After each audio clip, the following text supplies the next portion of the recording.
یہ لبیک ہے، یہ لبیک ہے آمادگی کی آواز، یہ لبیک ہے تیاری کا اعلان، یہ لبیک ہے چافشانی کا اعلان، یہ لبیک ہے اس بات کا اعلان کہ سید الشہداء جس مشن کو لے کے آپ کربلا میں آئے تھے، آج ہر عزادار اس مشن کی راہ میں اپنے آپ کو سینہ سپر کر کے تیار کھڑا ہے۔ یہی تو راز عزت ہے جسے دنیا نہیں سمجھتی۔ لوگ کہتے ہیں کیا ملتا ہے، مجلس میں بیٹھتے ہو، آ کے کچھ دیر واہ واہ کرتے ہو، کچھ دیر آنسو بہاتے ہو، روتے ہو، اٹھ کے چلے جاتے ہو۔ ان کا سوال اتنی ہی حد تک ہے جتنا انہیں دکھائی دیتا ہے، مگر اس کے اندر جو راز ہے چھپا ہوا، اسے نہ وہ دیکھتے ہیں نہ سمجھ پاتے ہیں۔ انہیں یہ نہیں پتا کہ اس فرش عزا پہ آ کر ہم عزادار آنسوؤں کا نذرانہ دے کے جاتے ہیں، عزت کا تاج لے کے جاتے ہیں۔ ایک صلوات پڑھیے بر محمد۔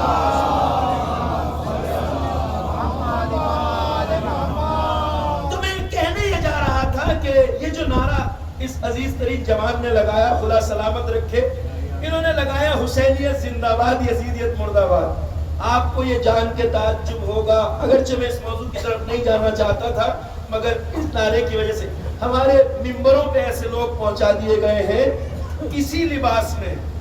کبھی لباس سے دھوکہ نہ کھائیے گا۔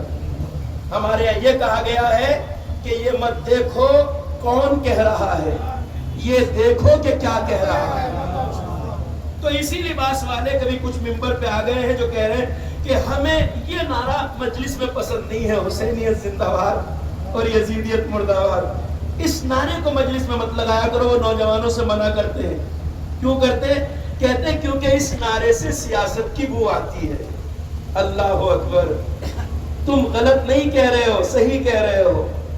یہ نعرہ ہاں ہماری سیاست کو طے کرتا ہے، مگر ایک شیطانی سیاست ہوتی ہے، ایک رحمانی سیاست ہوتی ہے، ایک یزیدی سیاست ہے، ایک حسینی سیاست ہے۔ فرش عزا پہ بیٹھنے والا ہر انسان حسینی سیاست سے وابستہ ہے۔ اب صاحب دیکھیے، جب آپ کہتے ہیں نا حسینیت زندہ باد، تو اس نعرے کا مطلب صرف یہ نہیں کہ امام حسین زندہ باد، اس نعرے کا مطلب ہے حسین کے ساتھ قربان ہونے والے سارے شہید زندہ باد۔ اس نعرے کا مطلب ہے 1400 سال سے حسینیت کے راستے پہ چلنے والے سب زندہ باد۔ اس نعرے کا مطلب ہے جو آج حسینیت کی صف میں کھڑے ہیں وہ سب زندہ باد، اور مقابلے میں جتنے بھی یزید ہیں سب مردہ باد۔ اس نعرے کا مطلب یہ ہے۔ انہیں کیوں برا لگتا ہے یہ نعرہ؟ اس کی وجہ یہ ہے کہ جب یہ نعرہ لگتا ہے اور یہ دیکھتے ہیں کہ آج حسینیت کدھر ہے اور یزیدیت کدھر ہے۔ دیکھیے صاحب، یزیدوں کا پالا کتنا بڑا ہے؟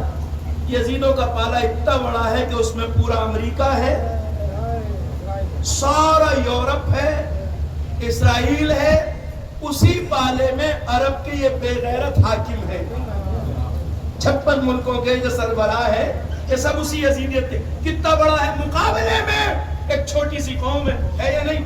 یہی تو مقابلہ ہے۔ اب اس میں جب وہ نگاہ ڈالتے ہیں کہ جب آدمی کہتا ہے حسینیت زندہ باد، حسین بھی زندہ باد، حسین کے ساتھ شہید ہونے والے بھی زندہ باد، حسین کی راہ پہ چلنے والے بھی زندہ باد۔ جب آج وہ حسینیت کی صف پہ نظر ڈالتے تو دیکھتے حسینیت کی صف میں پاکیزہ نوجوان ہیں جو آزادار ہیں، پاکیزہ ماتمدار ہیں جو حق کے ماتم کو ادا کرتے ہیں۔ اس صف میں وہ مجاہد ہیں جو کربلا کے راستوں کو کلیئر کراتے ہیں۔ اس صف میں وہ مجاہد ہیں جو داعش کا مقابلہ کرتے ہیں، النصرہ فرنٹ کا مقابلہ کرتا ہے، ظالموں کا مقابلہ کرتے ہیں۔ اس صف میں وہ ہیں جو علماء ہیں، مجتہدین ہیں، فقہاء ہیں، مراجع کرام ہیں۔ جب اس صف کا نعرہ لگے گا حسینیت زندہ باد، تو وہ مراجع بھی زندہ باد ہیں جو انہیں ہضم نہیں ہوتے، وہ مجتہدین بھی زندہ باد ہیں جو انہیں ہضم نہیں ہوتے، اور جب یزیدیت مردہ باد کہتے ہو تو وہ سارے ظالم مردہ باد ہیں جن کے ٹکڑوں پہ یہ زندان بنتے ہیں، جن کے یہاں سے تکبیر، اللہ اکبر، رسالت، یا رسول اللہ، یزیدیت کی صفوں سے جنہیں رزق ملتا ہے، یزیدیت کے ٹکڑوں پہ پلنے والوں کو یزیدیت مرد آباد کا نعرہ تو ہضم نہیں ہو سکتا نا، مگر یہ شعار ہے حسینیت کا، یہی طے کرتا ہے کہ انسان حسینیت کی صف میں ہے یا یزیدیت کی صف میں ہے۔ آج پالے دو ہی ہیں، تیسرا کوئی پالا نہیں ہے۔ آج دنیا پورے کھلے طور پہ دیکھ رہی ہے اس منظر کو جو ساری دنیا کے سامنے ہے۔ آپ جہاں جا رہے ہو آپ کا احترام کیا جا رہا ہے یا نہیں کیا جا رہا؟ آج آپ کو عزت اور احترام کی نگاہ سے دیکھا جا رہا ہے یا نہیں دیکھا جا رہا؟ آپ کو خطاب کر کے لوگ کہتے سلام ہو آپ کی عظمت کو کہ جب سب مردہ پڑے ہوئے ہیں وہاں اگر زندگی کا ثبوت دے رہی ہے کوئی قوم تو یہی ہے جو حسین سے جینے کا سبق سیکھی ہے۔ گواہی دے رہے ہیں نا۔ سوشل میڈیا بھرا پڑا ہے آج، سوشل میڈیا بھرا پڑا ہے آج، جہاں لمبی لمبی داڑھی والے ٹوپی لگائے ہوئے برادران اہل سنت سیلیوٹ کر رہے ہیں حسینیت کی صفوں کے علم بردار سید علی خامنئی کو۔ دیکھ رہے ہیں آپ سوشل میڈیا بھرا پڑا ہے یا نہیں پڑا؟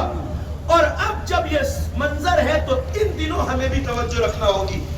سوال دنیا کے سامنے یہ آتا ہے کہ یہ چھوٹی سی قوم اتنی مضبوط کیوں ہے جو ظالموں سے ٹکرا جاتی ہے بلا خوف و خطر؟ انہیں جواب اس کا یہ ملتا ہے کہ یہ جینے کا سلیقہ یہ مردان کی انہیں فرش عزائے حسین سے ملتی ہے، انہیں مجلس عزائے حسین سے ملتی ہے۔ اس لیے اب بہت سارے لوگ ہیں جو فرش عزا سے جڑنا چاہتے ہیں۔ آپ تو گواہ ہیں، آپ سے بہتر کون جانے گا؟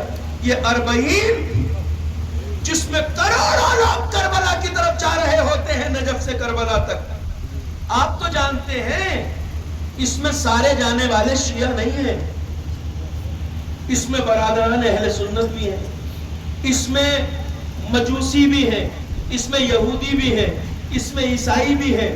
دنیا کی ہر قوم کے لوگ عشق حسین میں چلے جا رہے ہیں کربلا کی طرف۔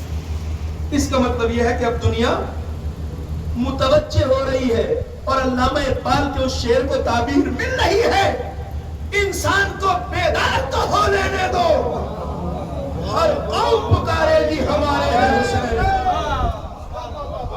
ایک صلوات پڑھ لیجیے بر محمد۔